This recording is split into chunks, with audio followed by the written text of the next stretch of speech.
আমার বাচ্চা, আমার বাচ্চার বাবা, একটা ভিডিও মনে হয় সোশ্যাল মিডিয়াতে বেশ ভাইরাল হচ্ছে, এগুলো কিন্তু আমি। আব্রাহাম খান জয়কে নিয়ে সাকিবের সাথে একই গাড়িতে করে বসুন্ধরা সিটি থেকে ফিরছিলেন অপু বিশ্বাস। যে ভিডিও চিত্রটি সাড়া ফেলে দিয়েছে ইতোমধ্যেই, কিন্তু সেই চিত্রটি কে ধারণ করেছিল? অপু বিশ্বাসের সাথে তার ব্যক্তিগত সম্পর্কই বা কেমন, আর কেনই বা সাকিবের অনুমতি ছাড়া গোপন ক্যামেরায় ধারণ করানো হয়েছিল এই ভিডিওটি? সে সকল প্রশ্নেরই খোলসা জবাব দিয়েছেন অপু বিশ্বাস।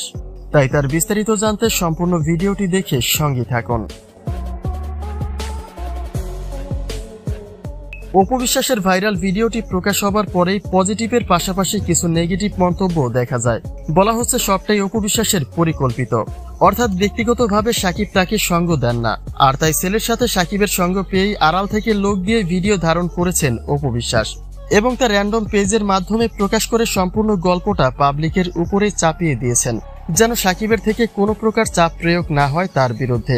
মূলত এক ঢিলে দুই পাখি মেরে নিজেকে সাকিবের স্ত্রী হিসেবেই দেশবাসীর সামনে উপস্থাপন করার চেষ্টা করেছেন বলেও দাবি করছে কিছু নেটিজেনরা। তবে তার দুদিন পার হতেই ভাইরাল ভিডিওটি প্রসঙ্গে মুখ খুলেছেন অপু বিশ্বাস নিজেই। তিনি বলেন তাদের আলোড়ন সৃষ্টি করা চিত্রটি সম্পূর্ণই অনাকাঙ্ক্ষিত। সাকিব তাকে সঙ্গ দেয় এটা নতুন কিছু নয়, কিন্তু জনতার চোখ থেকে যে তারা নিজেদের আড়ালে রাখতে পারবেন না তা ছিল একেবারেই অনাকাঙ্ক্ষিত। অর্থাৎ অপু এটা নিশ্চিত করেছেন যে চিত্র ধারণ করা সেই ব্যক্তিটি একজন র্যান্ডম মানুষ, তার সাথে অপু বিশ্বাসের কোনো প্রকার যোগাযোগ নেই। আমার বাচ্চা, আমার বাচ্চার বাবা, একটা ভিডিও মনে হয় সোশ্যাল মিডিয়াতে বেশ ভাইরাল হচ্ছে, এগুলো কিন্তু আমি কখনোই দিই না। আর সাকিব অপুর এমন ভাইরাল চিত্র এবারেই প্রথম নয়।